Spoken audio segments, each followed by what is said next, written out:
Hey there, my friends, it's Brad, the Bearded Piper, and I hope you all are having a great day.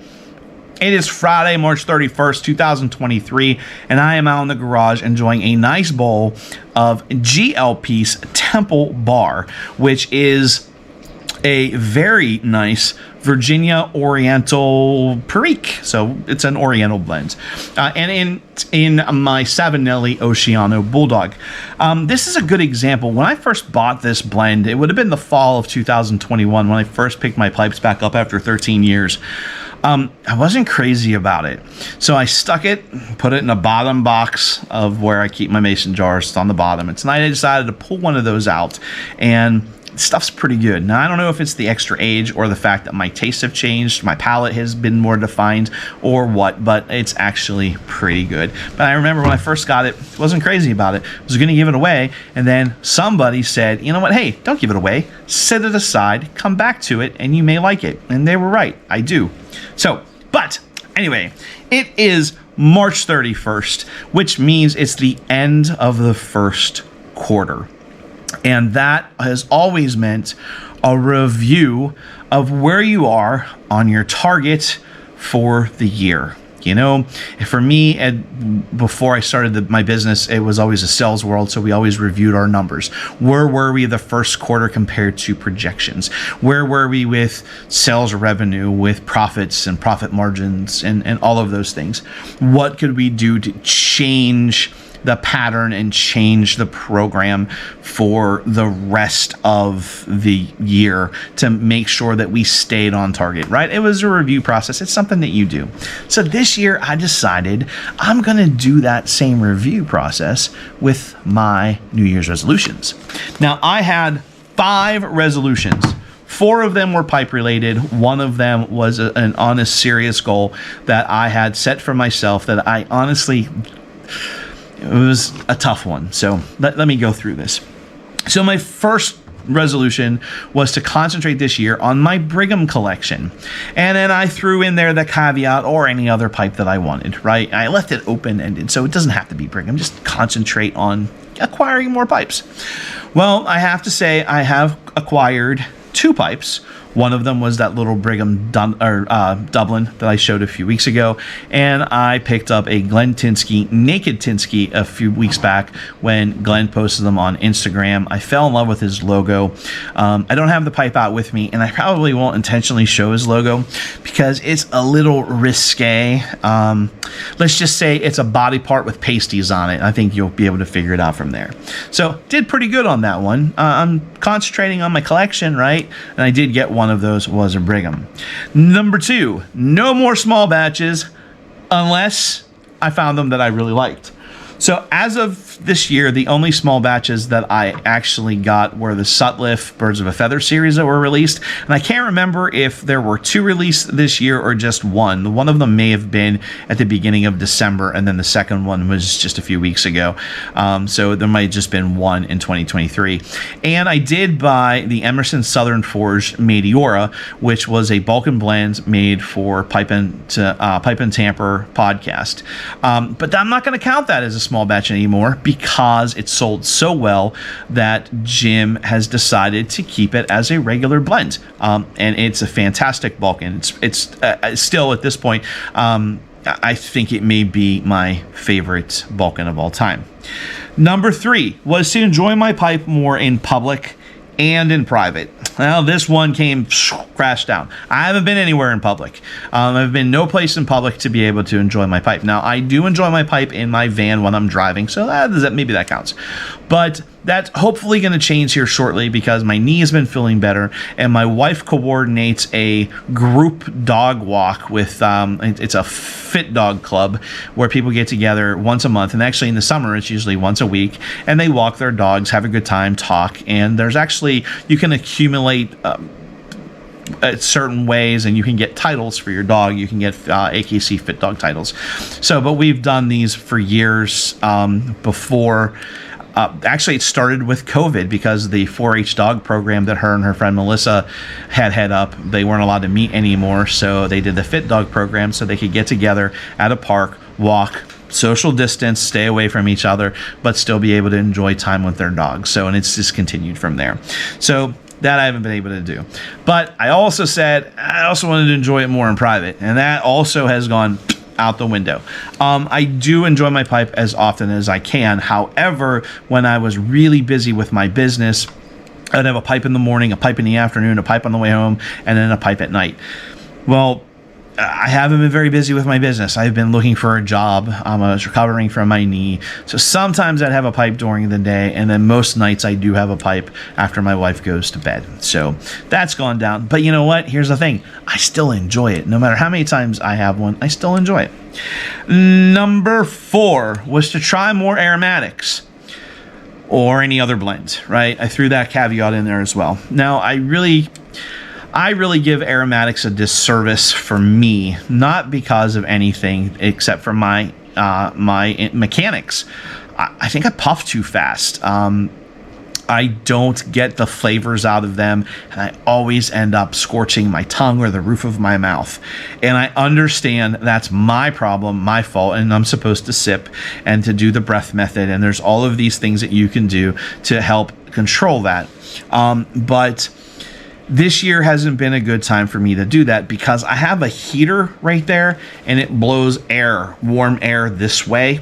And no matter how I angle it, it always comes across the top of my pipe, which stokes the flame. And if you're having an aromatic or something with a high sugar content in it, it stokes that flame. That flame gets pretty hot, and then it makes it even more difficult to not scorch your tongue and the roof of your mouth. I have a problem with, depending how I have it angled, I have to be really careful, or any blend could do that. But I do have to say, I have tried some of Boswell's blends, Pennsylvania Dutch Treat, which is a blend from my 2006, 7, and 8 enjoyment of a pipe that I absolutely loved, and I still do. Christmas Cookie is delightful from Boswell. I have revisited Autumn Evening, still on that. It's okay, but I don't think it lives up to the hype that everybody gives it. And Blend 35 from Boswell's is also very good. And I'm trying to think if there was another one. I think that's it. So I guess technically, if you look at it, some of the Codger blends are considered to be, even though they're Burleys, like they have some anise or topping on them or something like that. So I guess technically those are considered being aromatic, and I love those. Although I was telling Paladin Piper here in a comment the other day that I really haven't tried a lot of Codger blends. I need to increase that number. So, but anyway, but I also said I wanted to try other blends too, and I have been doing that with that big package that I got from Emerson Southern Forge. Lots of variety in there, and I have been enjoying every single one of those, and I'm hoping to get Brad's bags out on most of them, or if not all of them, sometime in the future. It just takes time, but I've got a lot there to keep me busy. It's very, very good. Now, number 5. This was the resolution that I made, that I set aside, piping aside. This was something that after 49 and so many months of my age, I've always wanted to do, and I've always wanted to be a reader. I wanted to be that guy who sits down with a book. I wanted to be that guy who reads a book from cover to cover, right? I wanted to do that. I've always wanted to do that, but my ADHD prevented me from doing that. So at the end of last year, I did a bunch of research online to try to come up with a plan and a program to help keep me on track and keep me more focused. So for the first few weeks of the year, I was hyper focused on reading, right? That's a thing with ADHD people. You get hyper focused on something, and it's really hard actually to concentrate on something that's not part of your hyper focus. And man, I just consumed as many words on a piece of paper, and I actually bought a Kindle, and I just consumed as much as I possibly could. And then my ADHD shifted my hyperfocus into EDC, everyday carry. So then I consumed as much as I could on everyday carry, YouTube videos looking at backpacks and bags and knives and tools and multi-tools, and I just got totally consumed with that. But I still kept reading. That is something that doesn't make sense. I still kept reading. No. But how about let's stop and rephrase that grammatically better. I don't think that was grammatically correct either. I still kept reading. So my goal for 2023 was to be able to read 15 books throughout the calendar year, which was just a little over, it was like 1.5 books a month, I think. I think that was how I figured it out.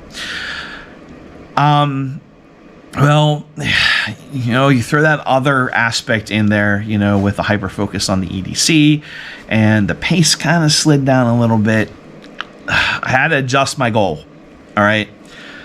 I went from 15 books for the year to 25. I increased it by 10. And I'm going to have to increase it again because as of today, March 31st, 2023, I have read 21 books this year.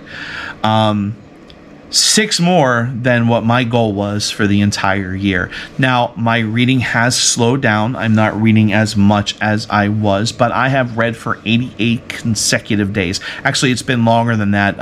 Kindle keeps track of the days that you read, but I read a paper book on January 1st, so they didn't count that day in a row because it was a paper book. But I have read every day on my Kindle or my Kindle app since January 2nd this year. And on top of those 21 books, I've also read, I think 5 or possibly 6 of my friend John's short stories with the Emperor Leopoldo series, his pipe-related short stories, which are great. You need to check them out. So I'm doing really well on that. So I've increased it to 25. I'm at 21. I'm not going to be able to keep up the pace that I did the first quarter. I know that. But I'm thinking at this point that 2 books a month is probably realistic. So we have 9 more months to go.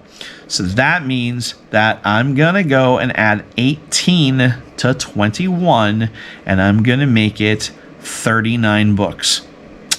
So let's throw a wrench in there and let's just make it an even 40. So my goal now is to read 40 books for the year. And we'll revisit it at the end of the second quarter. I'll be back here on June 30th telling you how I've stacked up with the rest of my resolutions, and I am on this one too. So there you go. That's it. Tomorrow is April 1st, and we are meeting, the YTPC is meeting up at Boswell's, and somehow I ended up missing the whole planning and whatnot of it. Somebody asked me if I was going, and I kind of threw it in the back of my mind. I think I put it on our calendar, and I forgot all about it. And then Cody from Smoking Fireman, asked me last week about it. And I'm like, yeah, I really would like to go. But I had a chiropractor appointment scheduled for tomorrow. My wife and her friend Melissa are putting on a health clinic for the dogs. They're got veterinarians coming in doing cardiac tests, eye tests, all kinds of thyroid tests, all kinds of different things that they're putting on for breeders to bring their dogs in to be health tested. And I thought maybe they needed my help, and I wasn't sure what was going on. But as of yesterday, I am going, so I'm pretty excited about that. So I'm going to get up bright and early tomorrow morning and drive out to Chambersburg and hook up with some of the YTPC members. If I would have known about it sooner, I would have promoted the heck out of it. But unfortunately, I came upon me, and I don't know how I missed it. Probably because I was so hyper-focused on the stupid everyday carry stuff. Man, I'll tell you what, I'm telling you, I was hooked. Really hooked. I was watching video after video after video on backpacks. Backpacks. Seriously, backpacks. And you know what? I'm still watching them because I find them fascinating for something. I think there's a reason why my series is called Brad's Bag, because I am hooked on bags. So anyway, that's it, my friends. Until we talk again, remember, life is good, but it is better with a pipe.